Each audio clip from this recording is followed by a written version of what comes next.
सावन की ऋतु में आया अवसर भक्ति का, आया आया आया चौमासा।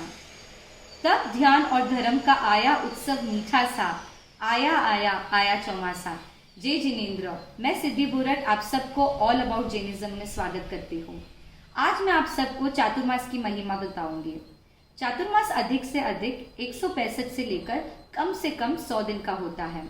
चातुर्मास काल में जैसे कि हमको पता है कि गुरुदेव एक ही स्थान पर रहते हैं, इसमें भी कुछ एक्सेप्शंस होते हैं। संत भयानक अकाल, बड़ी अप्रिय घटना, भव्य धार्मिक कार्य या साधना में अव्यवस्था यानी लेस अरेंजमेंट्स होने जैसे कुछ परिस्थितियों में, कुछ सिचुएशंस में वह एक स्थान से दूसरे स्थान जा सकते हैं, वह विहार कर सकते हैं। आसपास अगर किसी भी साधु का समाधि चल रहा हो तो 48 कोस तक जा सकते हैं, यानी 48 कोस तक जा सकते हैं। जैन धर्म में जन्म मरण से मुक्ति का उपचार यानी सोल्यूशन धर्म, योग और ध्यान को बताया गया है।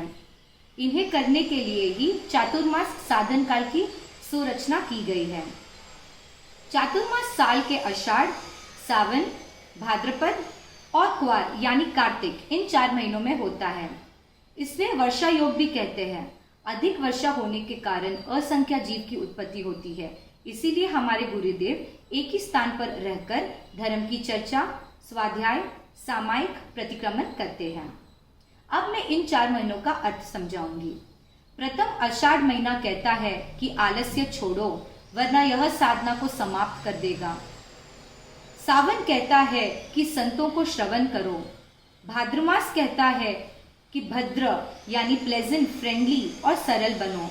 क्वार यानी कार्तिक महीना कहता है कि यदि आलस्य नहीं छोड़ा, संतों को सुनकर श्रवण नहीं बने, भद्र परिणामी नहीं बने तो यह पुण्य, इन सब से तुम वंचित रह जाओगे, जीवन आपका व्यर्थ चला जाएगा।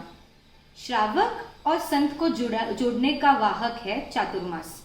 2 किनारों को जोड़ने का काम करता है चातुर्मास। धर्म रूपी रथ को चलाने के लिए 2 पहिए हैं, एक है श्रावक और दूसरा है संत। इसलिए दोनों को एक दूसरे से जोड़ने का काम करता है चातुर्मास। रथ काल में दोनों ही एक दूसरे को समझते हैं और श्रावक साधु की साधना में सहयोगी बनकर उन सब साधनों का यानी रिसोर्सेस को अवेलेबल कराता है, उपलब्ध कराता है, और साधु श्रावक को पाप और कषाय से बचने का मार्ग बताकर उसे पापों का प्रक्षालन करने के लिए प्रायश्चित बताता है। शास्त्रों में कहा गया है कि यदि कोई श्रावक साधु की साधना में सहयोगी देता है तो साधु अपनी साधना से जितना भी पुण्य कमाए, उस पुण्य का जो हिस्सा होता है वह हिस्सा श्रावक को भी जाता है। इसी तरह चातुर्मास जैनों में ही नहीं, हिंदू धर्म में भी और संस्कृति में भी सबसे महत्वपूर्ण पर्व कहा जाता है। अपने पापों का नाश करने का यह पर्व है। जितना हो सके कर्म खपाइए और पुण्य बांधिए।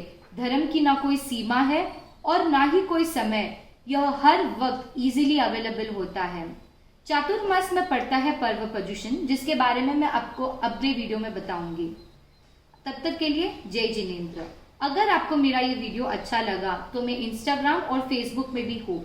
ऑल अबाउट जैनिज्म का मेरा पेज है जहाँ पर मेरे वीडियोस पब्लिकली अवेलेबल है, तो प्लीज जाइए, सब्सक्राइब करिए और फॉलो करिए फॉर सच मोर वीडियोस। जय जिनेन्द्र।